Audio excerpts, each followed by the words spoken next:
Dans ce corpus consacré au Moyen-Orient, la région est ici prise dans une définition géographique large, de l'Égypte à l'Afghanistan. Vous allez pouvoir trouver des monographies de pays avec leur appareil de carte, des rappels historiques pour ce berceau du monde arabe et de la civilisation islamique, et aussi des approches transversales. La dépendance pétrolière, la symbolique de la ville de Jérusalem, dont nous avons pour une fois ramené quelques images qui font sens dans la carte, une critique des représentations cartographiques que nous avons de l'islam. La guerre, on le dit, est un accélérateur de l'histoire.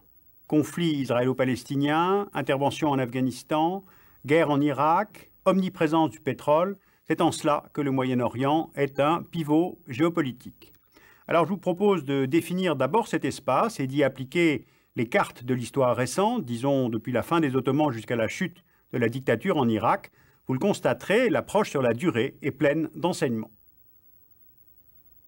D'abord, cette région, comment faut-il l'appeler? Proche-Orient, car dans la tradition géographique française du XIXe siècle, il s'agit de l'Orient le plus proche, par opposition à celui plus extrême de l'Asie. Mais avec le déplacement des problématiques vers le Golfe Persique, les Anglais, par opposition au Far East, parlent du Middle East, le Moyen-Orient.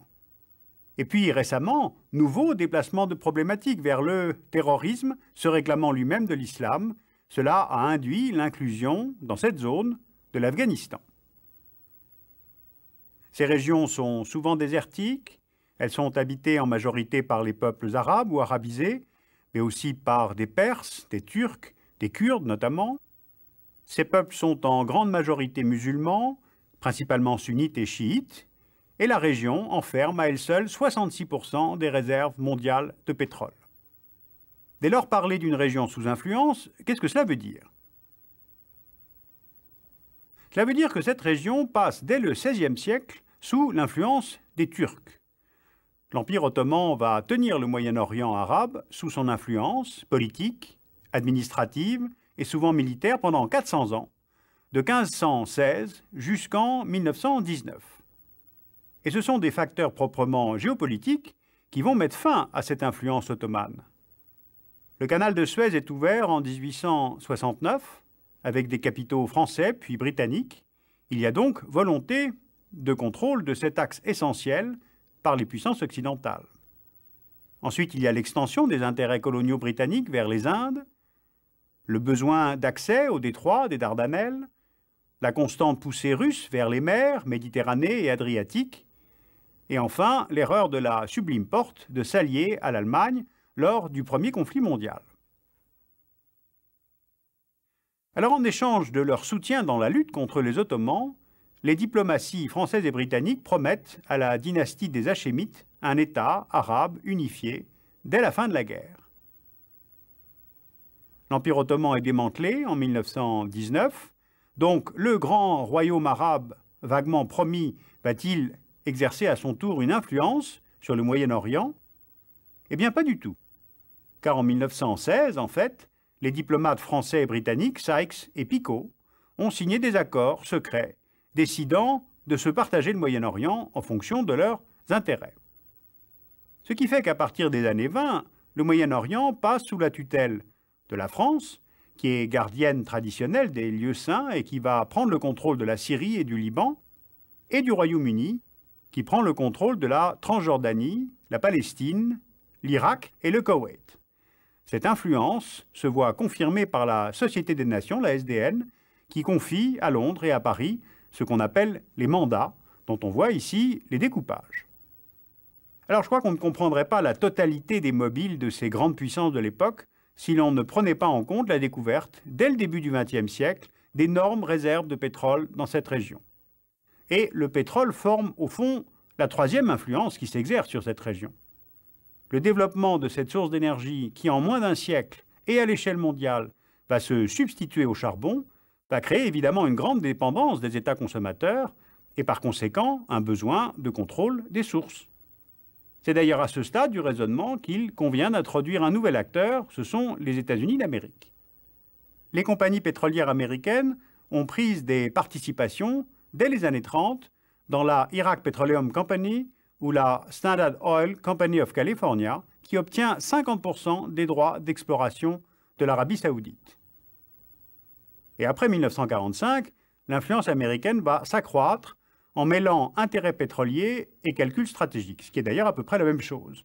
Et ce, en s'appuyant sur 3 alliés, l'Arabie saoudite, l'Iran et Israël. Arrêtons-nous un instant sur Israël. Israël est un État récent au Moyen-Orient, fondé en 1948, et compte tenu des conséquences de la création de cet État, est-ce qu'on peut parler d'une zone d'influence d'Israël? A priori, non.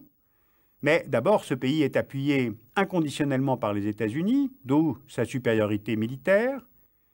Économiquement, l'État hébreu, bien plus que les autres États de la région, est un acteur dans la mondialisation, surtout vers l'Union européenne et les États-Unis.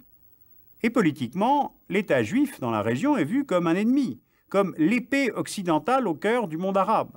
Il forme comme un abcès de fixation, d'autant plus, je vous le rappelle, qu'il y a eu 4 guerres israélo-arabes. 1948, la création de l'État, 1956, la guerre pour le canal de Suez, 1967, la guerre des 6 jours, qui permet à Israël de s'étendre territorialement, et 1973, la guerre de Kippour, qui provoque notamment le premier choc pétrolier. 4 guerres, toutes perdues par les armées arabes. L'année 1979 est importante en termes de basculement d'alliance. La chute du Shah d'Iran et la révolution chiite à Téhéran, c'est un revers stratégique pour les Américains, mais aussi pour les Arabes sunnites.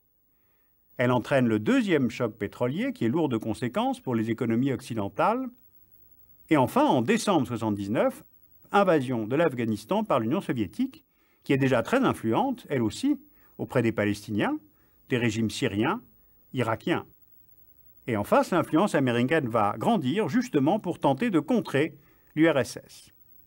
Alors le premier pays arabe à signer un traité de paix avec Israël, c'est l'Égypte, lors des accords de Camp David, parrainés par les États-Unis et ouvrant sur la restitution du Sinaï en 1979.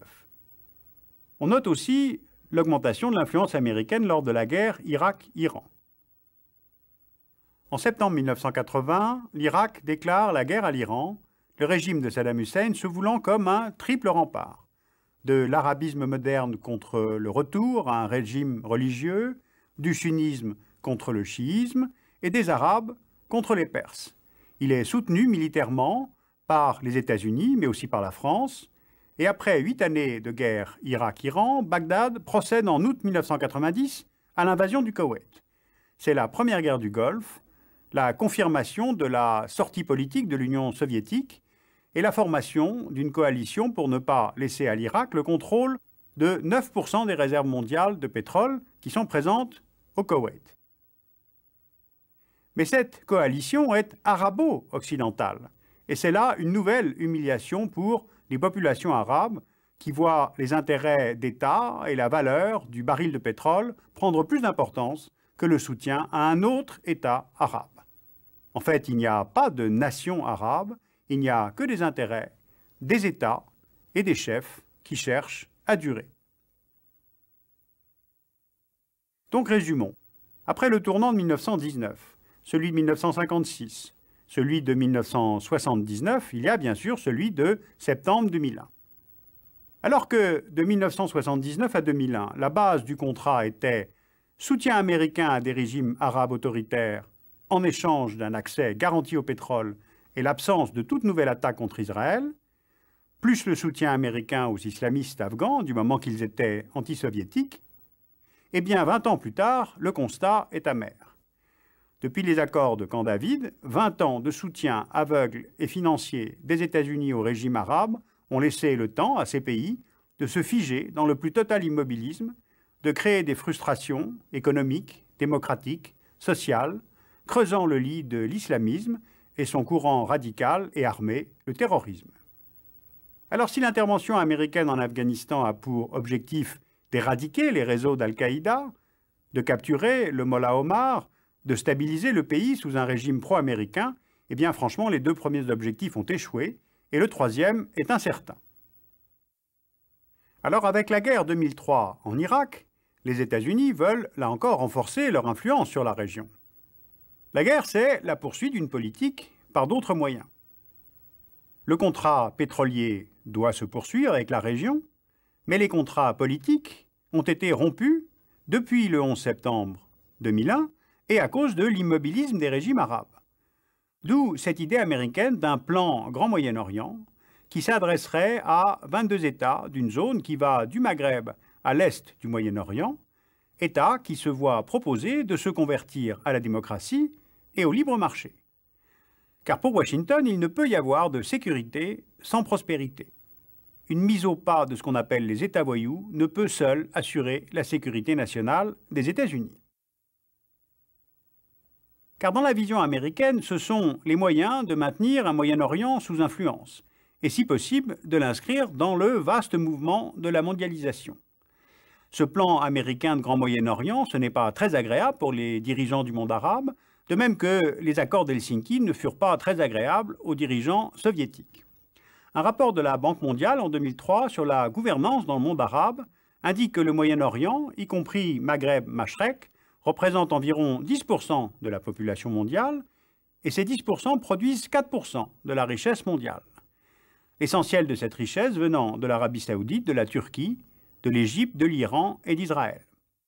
Pendant les 30 dernières années, le décrochage est très net par rapport à l'Asie, et les islamistes prospèrent sur la pauvreté et les frustrations politiques.